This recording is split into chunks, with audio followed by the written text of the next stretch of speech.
¿Sabes? Mudarme a Emerald Meadows fue como ganarme la lotería de los suburbios. El césped siempre estaba impecablemente cortado, las aceras relucían, y todos me saludaban con una sonrisa mientras llevaba cajas a mi nuevo hogar. Lo que no sabía era que este trocito de cielo tenía una portera muy específica y exigente. Se llamaba Brenda Sterling, aunque todos susurraban la abeja reina a sus espaldas. Como presidenta de la Asociación de Propietarios, dirigía nuestro pequeño rincón del mundo como si fuera su feudo personal, armada con un portapapeles y un ojo de águila para las infracciones. Y como soy ingeniera de software y trabajo desde casa, lo que significa un flujo constante de paquetes, estaba a punto de convertirme en su nuevo proyecto favorito. El grito empezó justo después del amanecer. A través de la ventana de mi cocina vi a Madame Bethany Thorne, la autoproclamada presidenta de la Liga de Propietarios de nuestro vecindario, correr por mi prado con sus tacones de diseñador. Su cabello, perfectamente peinado, se agitaba salvajemente mientras dos reses de 540 kilos corrían rugiendo tras ella, levantando nubes de polvo. Tropezó con un comedero, se puso de pie de un salto y se lanzó por encima de mi cerca con una agilidad sorprendente para alguien con falda tubo. Al desplomarse al otro lado jadeando y cubierta de barro, no pude evitar pensar en cómo todo esto empezó con su insistencia en que actuaba por la seguridad de la comunidad.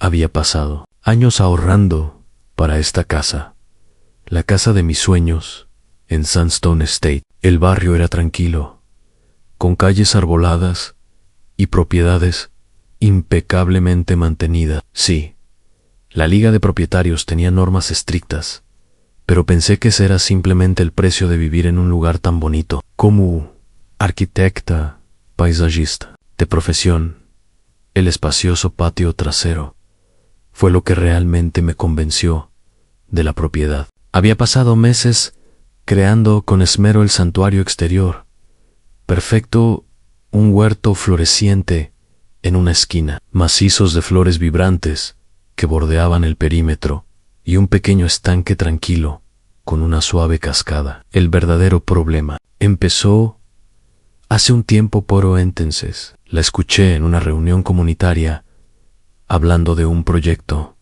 de embellecimiento que aumentaría el valor de las propiedades para todos. Me miraba fijamente mientras hablaba, pero no le di mucha importancia. Al fin y al cabo, ¿qué podía encontrar mal en mi propiedad impecable? Llamé de inmediato a Bethany, quien llegó 15 minutos después en su camioneta blanca, con la leyenda presidente de la Liga de Propietarios impresa en la puerta del conductor. Salió con un traje pantalón color pastel y su visera omnipresente, y el pelo rubio recogido en una coleta apretada. Hemos revisado algunos mapas antiguos del vecindario, explicó con exagerada paciencia, como si hablara con un niño particularmente. Lenton, esta sección de su jardín, se designó como área común cuando se planeó la urbanización. Simplemente estamos reclamando lo que ya pertenece a la comunidad. Cuando le pedí ver estos supuestos mapas, me señaló vagamente una carpeta de papeles,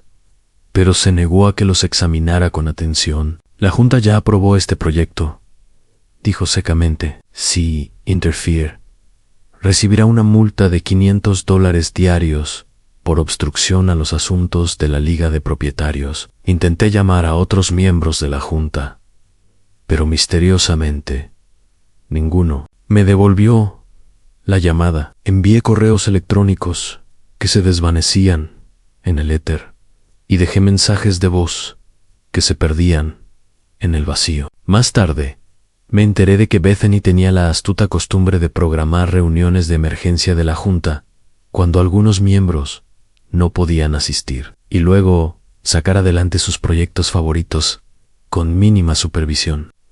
Quién se atrevían a cuestionar sus métodos. A menudo se convertían en blanco de pequeñas infracciones o de ostracismo social. La construcción continuó a pesar de mis protestas cada vez más frenéticas. En solo 2 días, habían erigido una valla que atravesaba brutalmente casi 1/3 de mi patio trasero, destruyéndolo. Mi huerto, dañando brutalmente mi sistema de riego en el proceso. Bethany incluso tuvo la audacia de mandar instalar un letrero en sendero comunitario de Sunstone Estates, orgullosamente patrocinado por su liga de propietarios. Sabía que necesitaba pruebas irrefutables, así que contacté de inmediato con Mark Evans, un agrimensor de renombre recomendado por un colega. Llegó a la mañana siguiente con el equipo a cuestas y dedicó varias horas meticulosas a tomar medidas y consultar los registros oficiales del condado. Su conclusión fue inequívoca.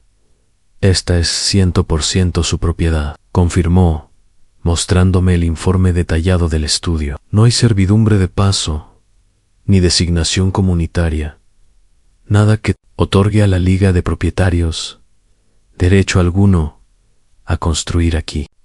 No solo es, sino que han invadido ilegalmente su terreno, aproximadamente 7 metros, en su punto más ancho.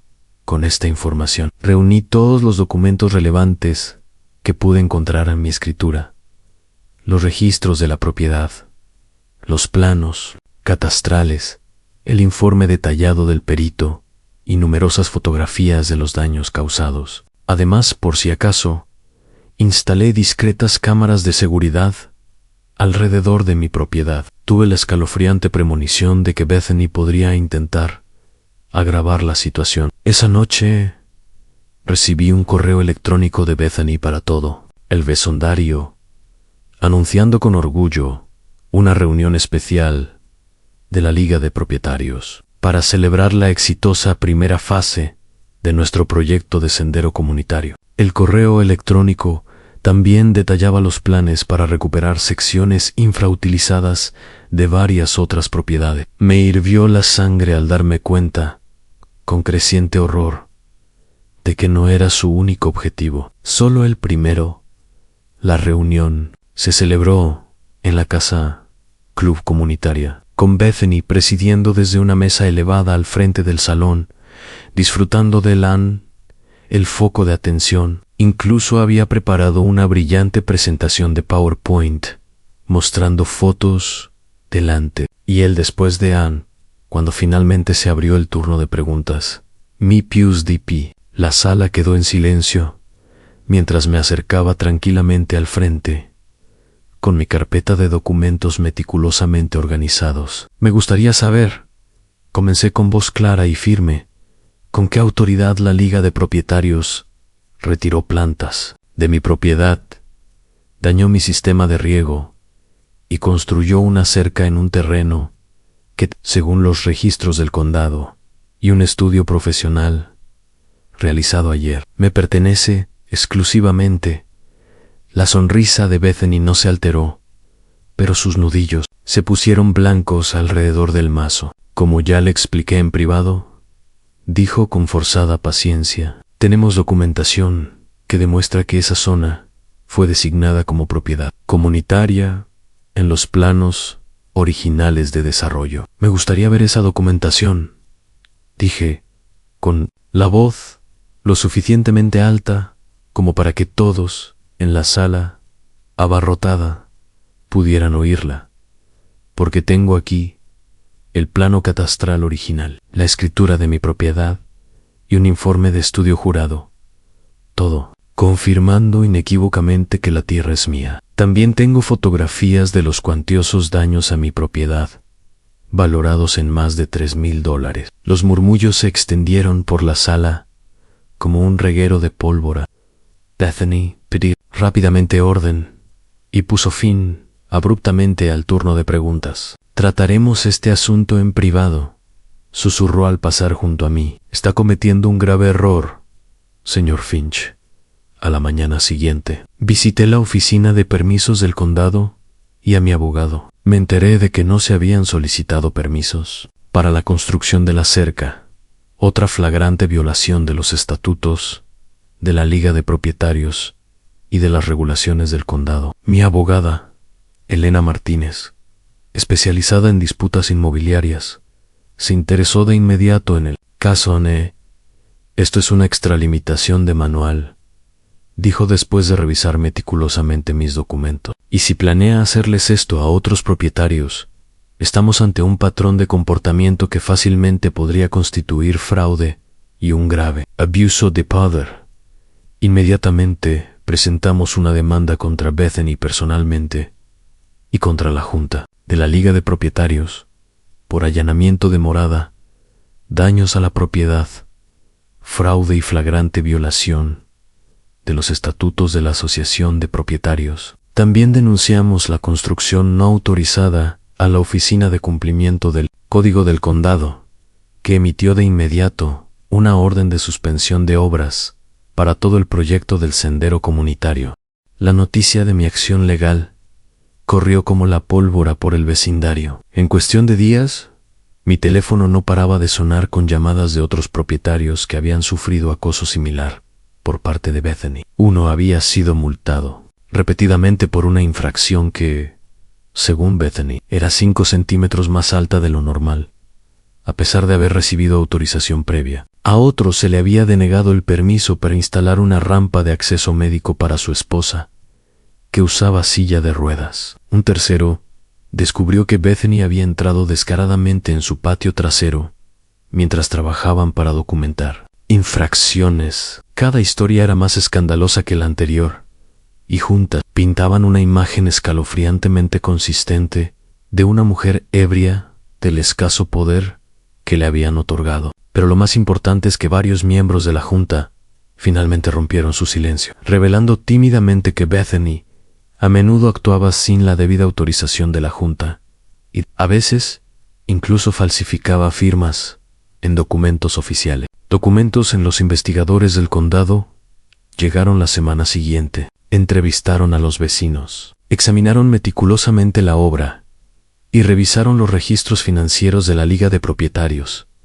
Lo que encontraron fue mucho peor de lo esperado. Bethany no solo había eludido todos los procesos de aprobación, sino que también había desviado audazmente fondos de la Liga de Propietarios para financiar el proyecto, falsificando facturas. Resultó que la constructora que contrató era propiedad de su cuñado en un claro conflicto de intereses no revelado a la confrontación pública final. Se produjo un sábado por la mañana. Estaba en el jardín delantero de mi casa, hablando tranquilamente de nuestro caso con Elena, cuando la camioneta de Bethany frenó bruscamente frente a mi casa. Corrió hacia nosotros, agitando un puñado de papeles y con el rostro enrojecido por la furia. «Tengo pruebas de que esto es propiedad comunitaria», gritó, «y he presentado una contrademanda contra ustedes por difamación e interferencia con los negocios de la Liga de Propietarios». Antes de que Elena pudiera responder, el coche del sheriff del condado entró en mi entrada, seguido de un elegante vehículo sin distintivos de la fiscalía. Se acercaron 2 agentes, acompañados de una mujer de aspecto severo con traje y maletín. «¿Bethany Thorne?», preguntó un agente. Bethany se enderezó la visera y adoptó su tono oficial e imperioso. «Sí, soy la presidenta de la Liga de Propietarios. Esta gente está invadiendo la propiedad comunitaria». El agente le entregó un sobre con calma. «Esta es una orden judicial para cesar toda actividad de construcción y retirar las estructuras no autorizadas de esta propiedad en un plazo de 48 horas. La mujer del traje dio un paso al frente con voz nítida y autoritaria. «Señora Thorne, soy la detective Miller de la Fiscalía. Tenemos una orden de arresto contra usted por cargos de fraude criminal, falsificación, allanamiento y malversación de fondos». El rostro de Bethany palideció por completo. «Esto es ridículo. Estoy haciendo cumplir las normas de la Asociación de Propietarios. No pueden arrestar a nadie por hacer su trabajo. Tenemos pruebas de que falsificó las firmas de los miembros de la Junta en al menos 7 documentos oficiales, señora Miller», continuó la detective Miller con calma. También tenemos registros financieros que demuestran que desvió más de $15,000 de fondos de la Asociación de Propietarios a la constructora de su cuñado, sin la aprobación de la Junta ni licitación pública, como exigen sus estatutos, mientras los agentes le leían sus derechos a Bethany. Los vecinos salieron de sus casas, observando con asombro y en silencio la incredulidad. La mujer que había aterrorizado a la comunidad con su portapapeles y sus notificaciones de infracción era conducida a una patrulla esposada. Su compostura, cuidadosamente mantenida, se desmoronaba a cada paso. «Todo esto es un malentendido», gritó, desesperada a la multitud reunida. Estaba mejorando el vecindario, subiendo el valor de las propiedades. Todos se arrepentirán de esto cuando bajen los precios de sus casas. Nadie salió a defenderla. De hecho, algunas personas comenzaron a aplaudir mientras la patrulla se alejaba. El proceso legal se aceleró después de eso. El tribunal ordenó la retirada inmediata de la valla y la restauración completa de mi propiedad, a expensas de Bethany. Una factura que ascendió a más de $12.0. El seguro de la Liga de Propietarios se negó a cubrir sus honorarios legales tras la aparición de pruebas irrefutables de fraude, dejándola sola con la abrumadora carga financiera. Finalmente, Bethany fue condenada a 18 meses de prisión por fraude y malversación de fondos, con 5 años adicionales de libertad condicional. También se le ordenó pagar una indemnización de más de $40.0 a la Liga de Propietarios por fondos malversados. El juez citó específicamente su flagrante abuso de poder y confianza al dictar la sentencia. Mientras la sacaban de la sala, las últimas palabras de Bethany reflejaron su profunda desconexión con la realidad. Solo intentaba mejorar el vecindario. Alguien tenía que hacer cumplir las reglas. La expresión de su rostro, sorpresa mezclada con indignación, al darse cuenta de que las reglas realmente se aplicaban a